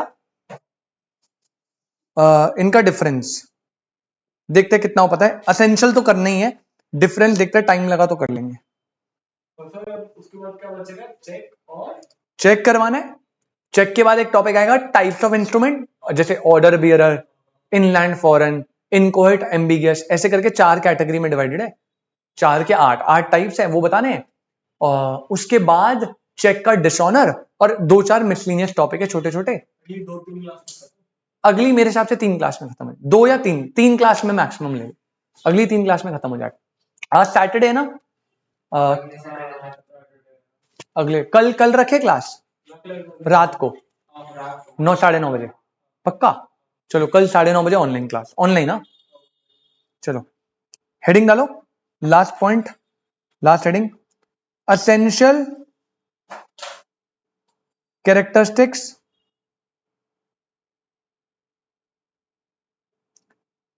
ऑफ अ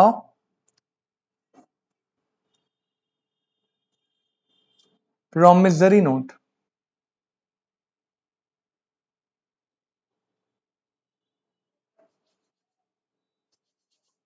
अरे गुस्सा क्यों कर रहा हूँ? छोड़ रहा हूँ भाई, छोड़ रहा हूँ, बस ये लास्ट टॉपिक छोड़ रहा हूँ।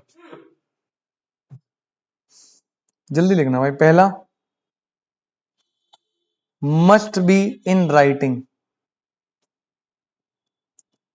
क्या ओरल प्रॉमिस सफिशिएंट है? तो ब्रैकेट में लिख लो, oral promise to pay is not sufficient.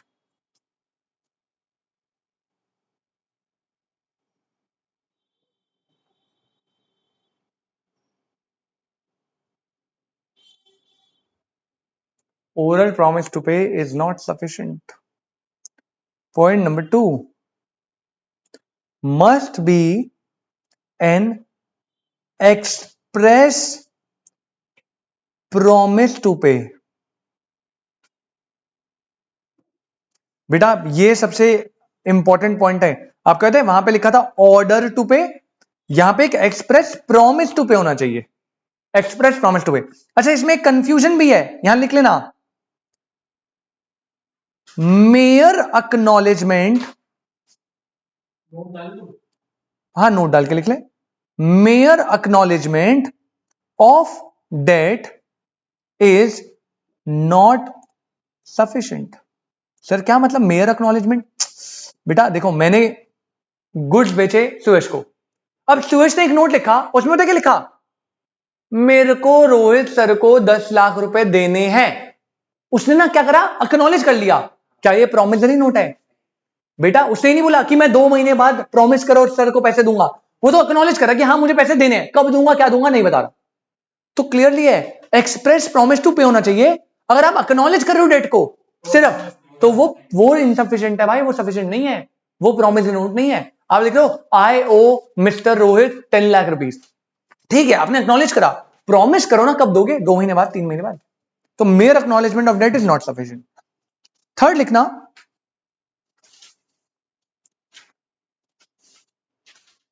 promise to pay should be definite and unconditional। बेटा ये तो हर पॉइंट पे नेगोशिएबल में लिखा था, डेफिनाइट और अनकंडीशनल होना चाहिए। वहां पे अनकंडीशनल ऑर्डर, यहां पे अनकंडीशनल प्रॉमिस, कोई कंडीशन नहीं होनी चाहिए इसमें। अब इतनी बार आ गया, मैं लिखवा ही देता हूं थोड़ा सा। इसमें लिखो, एक्सप्लेनेशन लिखना, इट मींस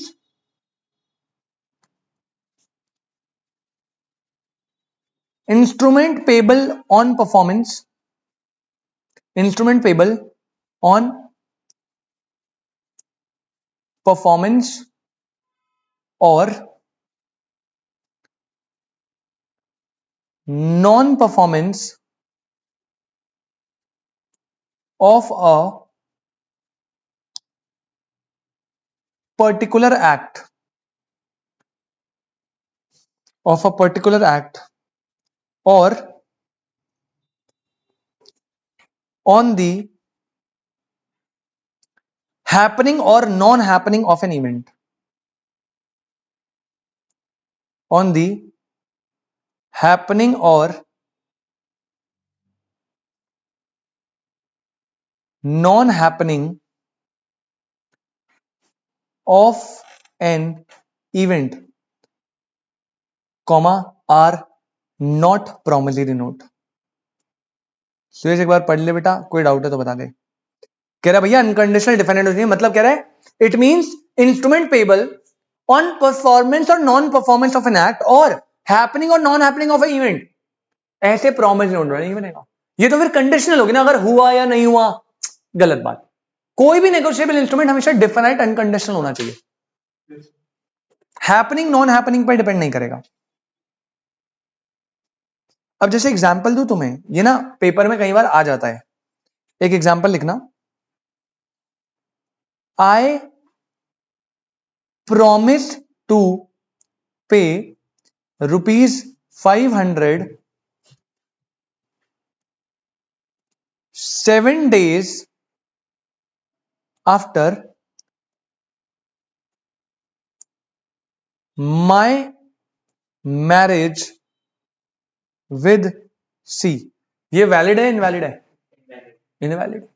भाई वो कह रहा है मैं प्रॉमिस कर रहा हूं पे करूंगा किसी बंदे को 500 रुपए, 7 दिन के बाद जब मेरी मैरिज थी, भाई आपकी मैरिज सी से होगी, दैट इज अनसर्टेन ना, तो ये क्या है? इनवैलिड।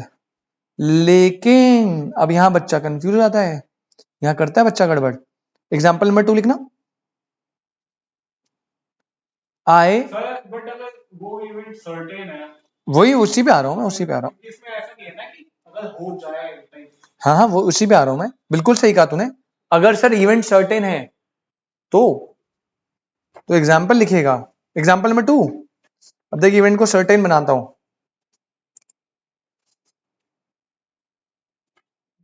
आई प्रॉमिस टू पे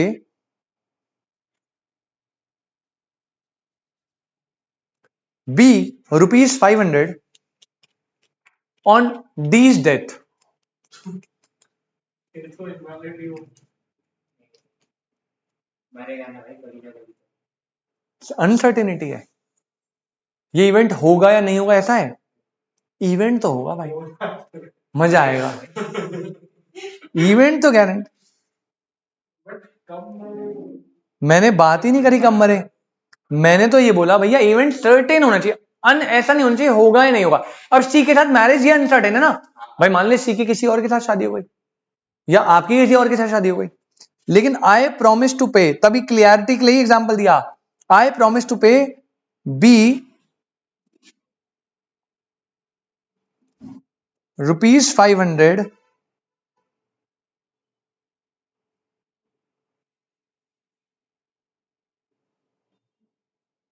ऑन डीज डेथ।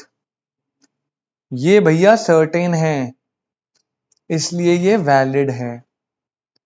ठीक है, कंफ्यूज मत हो ना, मैं मुझको पता है आप कंफ्यूज होते हो इन पॉइंट्स में, तभी मैंने लिखवा दिया क्लियरली। तो सर आप कह रहे थे, जैसे मैंने आपको बोला कि उसमें तो लिखा नहीं है कि अगर मैरिज अगर इवेंट सर्टेन है तो फिर वो। यार वही ना, मैरिज होना सर्टेन नहीं है ना भाई, आजकल तो दुल्हन भाई मंडप से बाहर जब भाग जाती है, तो तू पहले कैसे बता सकता है मैरिज? ये यहां पे कोई, तू बता यहां पे कोई इफ बट आए यार, मरेगा तो ना पक्का, मैरिज में तो इफ बट आ सकता है, तेरी मैरिज पक्की, वहां ये भी लिखा है मैरिज पक्की हो गई, फिर भी इफ बट है भाई, डेथ में थोड़ी कोई इफ बट है। भाग गई, मान ले संदीप ने भगा दी भाई, कुछ भी हो सकता है। चलो 3 हो गए, राइटिंग में होना चाहिए, एक्सप्रेस प्रॉमिस होना चाहिए, एक्नॉलेजमेंट नहीं चलेगी, डेफिनेट एंड कंडीशन होनी चाहिए। Point number 4, must be signed by the maker, must be signed by the maker. अगर साइन करना भूल गया वो फिर वैलिड होगा इनवैलिड? इनवैलिड है भाई, साइन नहीं करा तो प्रॉमिस नोट गया खराब पूरा, तभी आपको अच्छे से चेक करना है प्रॉमिस नोट को। 5th, promise to pay money only. Sir जैसे जैसे सुरेश कह रहा है आई प्रॉमिस कि मैं रोहित सर को दूंगा 50,000 रुपए और एक घोड़ा, हॉर्स, क्या इस बात के लिए प्रॉमिसरी नोट आप बना सकते हो? बेटा ये ना मजे में मत लेना ये एसेंशियल को, इससे क्वेश्चन पता है कैसे बनता है, आपको देगा 6 ट्रांजेक्शन, कहेगा बताओ कि प्रॉमिसरी नोट वैलिड है इनवैलिड है, या बिल ऑफ एक्सचेंज वैलिड है इनवैलिड है, ऐसे दे देगा ट्रांजेक्शन, फिर आपको बताना पड़ेगा। अब जैसे वहां लिखा हुआ है कि mister x promise to pay mister Y एक सम ऑफ मनी $10,000 एंड इसके साथ साथ 100 यूनिट्स 100 लीटर्स ऑफ ऑयल। अब ये प्रॉमिस नोट क्या है? इनवैलिड, क्योंकि प्रॉमिसरी नोट या कोई भी बिल ऑफ एक्सचेंज ये सबके लिए वैलिड है, हमेशा मनी ओनली के लिए होता है, मनी ओनली और कुछ नहीं। सर इसमें जितना मनी है उसके लिए तो नहीं बन सकता ना, यही तो पार्टली आप नहीं करवा सकते प्रॉमिस, आपको मनी पूरा मनी के लिए ही रखा है, गुड्स वुड्स कुछ नहीं इन्वॉल्व होने चाहिए, अगर है तो इनवैलिड है भाई, सीधा लॉ पहले नहीं, लॉ ने पहले ही बोल दिया था ना नेगोशिएबल के कैरेक्टरिस्टिक्स में कि मनी ओनली होनी चाहिए, तो बिल्स ऑफ एक्सचेंज चेक और वो हमेशा मनी के लिए बनेगा। ठीक है Suresh, promise to pay money only, अगर कोई और आइटम है तो पहले याद रखना इनवैलिड हो जाएगा। पॉइंट नंबर 6, मेकर एंड पेई, फिर ये पॉइंट तो रिपीट है, must be certain comma definite, certain होने चाहिए, डिफाइनाइट होने चाहिए, कॉमा अदर डिफरेंट पर्सन होनी चाहिए। अब मैं अपने आप को तो पे कर नहीं सकता, तो ये पता नहीं कैसी बात कर रहे हैं।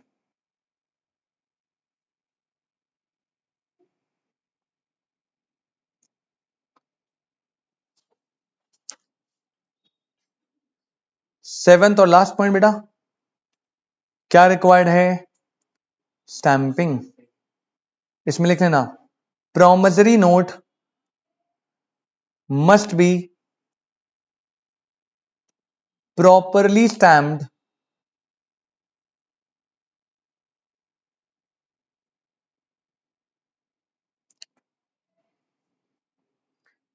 in accordance with the provision of Indian stamp act. आपका जो इंडियन स्टैंप एक्ट है उसके अकॉर्डिंगली स्टैंपिंग होनी चाहिए।